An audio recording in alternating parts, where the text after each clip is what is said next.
여러분 안녕하십니까, 진성호입니다. 지난 4월 7일 재보궐선거에서 민주당이 참패를 하면서 지금 문재인 정권이 크게 흔들리고 있습니다. 무엇보다 차기 검찰총장 선임이 계속 지연되고 있습니다.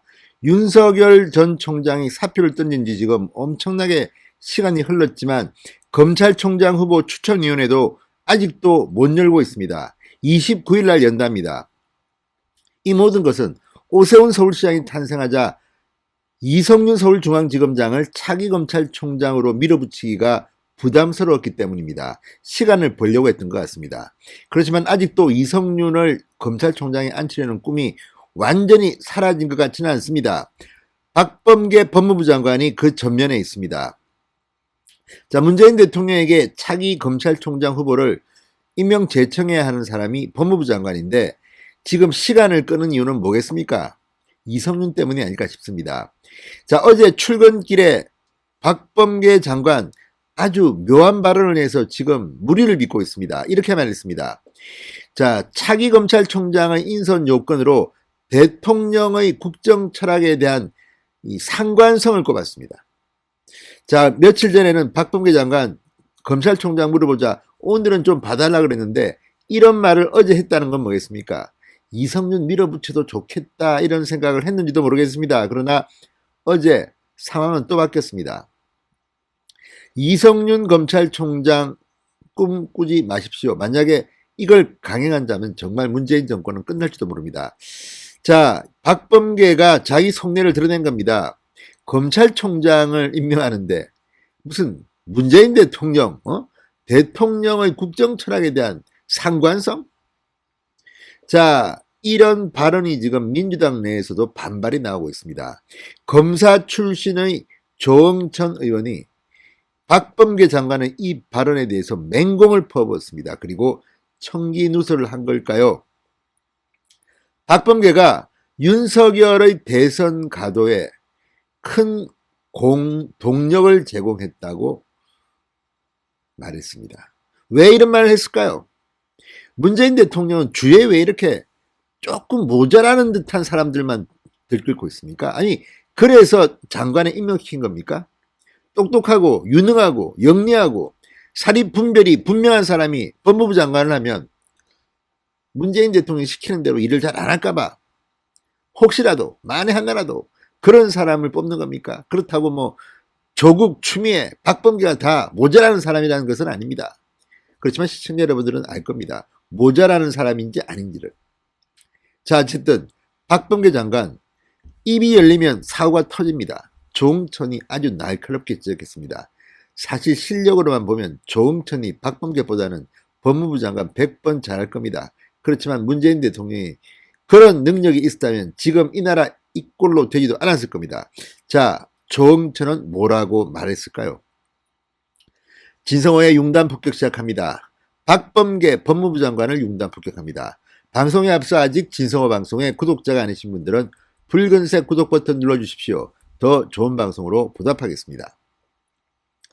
자, 이거는 민주당 소속 의원이 한 말입니다. 그런데도 이렇게 말할 정도면 지금 문재인 대통령이나 박범계 장관이나 도대체 평정심을 갖고 있는 건지 의심스럽습니다. 조응천은 이렇게 말했습니다. 오늘 이 페이스북에 글을 올리고 이 박범계 장관의 이 발언, 대통령의 국정 철학에 대한 상관성을 꼽았다는 말을 듣고 제 귀를 의심했다, 경악했다는 겁니다.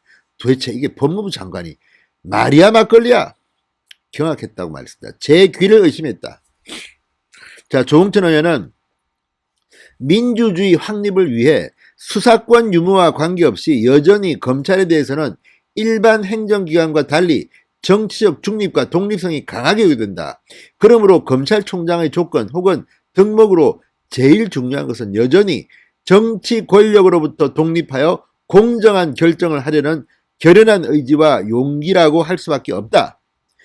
공수처보다 훨씬 규모도 크고 국민들의 일상생활과 밀접한 관계가 있는 검찰의 수장인 총장의 첫 번째 덕목은 대통령의 국정 철학에 대한 상관성이라니요. 말 잘 듣는 검찰을 원한다는 걸 장관이 너무 쿨하게 인정해버린 것 같아 당황스럽다, 이렇게 힐난했습니다. 그러니까 박범계의 이 발언, 국정철학, 대통령의 국정철학과의 상관성에 대해서 이걸 갖다가 말 잘 듣는 검찰을 원한다는 걸 장관이 너무 쿨하게 인정해버린 것 같아 당황스럽다고 했습니다. 그러니까 머리가 나쁜 겁니다. 도대체 박범계 장관은 이걸 말이라고 합니까? 그러니까 이걸 조홍천은 말 잘 듣는 검찰을 원한다는 것을 노골적으로 쿨하게 인정했다는 겁니다. 그게 박범계 딱 그 수준입니다. 딱 그게 문재인의 그 수준입니다.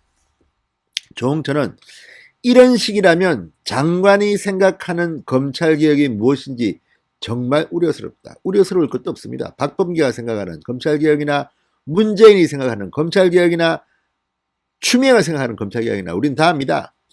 살아있는 권력 문재인 측근들에 대한 수사를 못하게 막겠다는 거 아닙니까? 그리고 이거야말로 문재인이 말하는 공정과 정의는 없다는 것을 사실상 시인한 게 아닌가 싶습니다.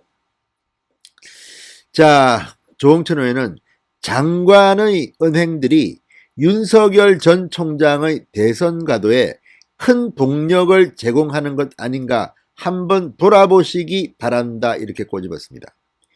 그러니까 지금 박범계가 하는 것을 보면 윤석열 선거운동 해주는 것 같습니다. 솔직히 이렇게 노골적이고 수준 낮게 하는 것이 본인은 딸랑딸랑 문재인 대통령님 저 잘하고 있죠 이렇게 아부하는 것일지도 혹시 모르겠습니다. 그러나 그들 안에서는 그렇게 사시고 그게 결국 국민들 눈에는 참으로 불편하게 비칩니다. 아니 저게 법무부 장관 입에서 나올 말이야? 저 사람 바보야? 멍청이야? 어떻게 저런 말을 갖다가 이렇게 공개적으로 하지? 저런 인간을 뽑은 문재인은 또 뭐지? 저걸 보고도 주의도 안 주나? 이런 생각을 하는 국민들이 분명히 있을 겁니다. 도대체 이 나라가 어떻게 되고 있는 겁니까? 이걸 말이라고 하는 법무부 장관. 자, 이런 사람이기 때문에 이성윤이 검찰총장 될 수도 있다는 겁니다. 딱 그 수준입니다. 이 사람들 국민들한테는 관심도 없는 것 같습니다. 4.7 재보궐선거 참패한 뒤 또 뭐 엄중하게 국민의 뭐 질책을 받겠다, 뭐 성찰하겠다, 뭐 백의종군하겠다, 뭐 아무튼 말만 번들을 했는데 역시 이번에 검찰총장 인선을 보면 알 겁니다. 역시 저들은 변한 게 없다. 참으로 건방지다. 국민을 개돼지로 알고 있다. 빨리 선거가 다가와서 내년 3월 9일 정권을 빨리 교체하겠습니다. 이 사람들 이대로 두면 안 되겠습니다. 진성호의 융단 폭격이었습니다. 여러분 감사합니다.